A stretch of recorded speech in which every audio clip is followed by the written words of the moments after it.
আমাদের মূল লক্ষ্য তাকে বাংলাদেশে এনে তাকে বিচার করা। ইন্টারন্যাশনাল ক্রাইমস ট্রাইব্যুনাল থেকে বলা হয়েছে এপ্রিল মাসের মধ্যে সাবেক প্রধানমন্ত্রী শেখ হাসিনার বিরুদ্ধে যে তদন্ত চলছে শেষ করার জন্য। তো আপনারা এর মধ্যে ভারতকে একটা লেটার দিয়েছেন তাকে ফেরত দেওয়ার জন্য, তো সেই বিষয়ে কোনো আপডেট আছে কিনা?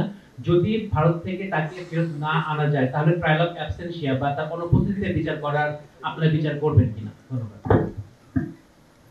আপনি তো অনেকগুলো ইফস এর কথা বললেন।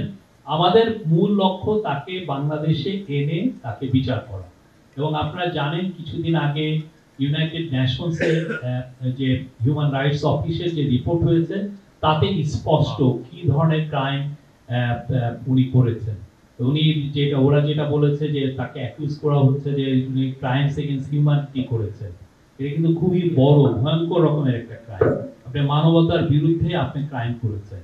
তো সেই এখন যেটা হচ্ছে যে ইউএন রিপোর্টের পরে এবং কিছু কিছু হিউম্যান রাইটস গ্রুপের রিপোর্টের পরে প্রচুর প্রেসার তৈরি হচ্ছে, এবং এই প্রেসারের একটা আপনারা ইন্ডিকেশন দেখেছেন যে একটা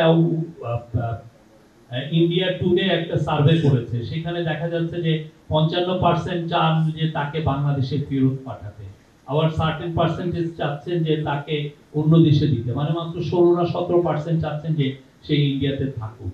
এখন তার যে ইমেজ, তার যে উনি যে 15-16 বছরে কি ব্রুটাল একটা ডিক্টেটরশিপ চালিয়েছেন, এটা কিন্তু পুরো স্পষ্ট ভাবে এসছে সেই 127 পাতার যে ইউএন এর যে রিপোর্টটায়। আমার মনে হয় ইউএন রিপোর্টের পরে প্রেশারটা আরো হবে। আমরা তো আমাদের মতো এক্সট্রাডিশন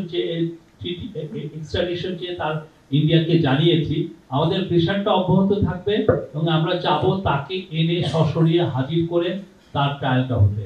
বাংলাদেশের মানুষ তার ট্রায়ালটা দেখতে চায়, তাকে আইনের আওতায় আনাটা সবাই, এটা আমাদের একদম টপ প্রায়োরিটি, এবং আমরা সেই যতগুলো কাজ করা দরকার সবগুলো কাজ আমরা করছি।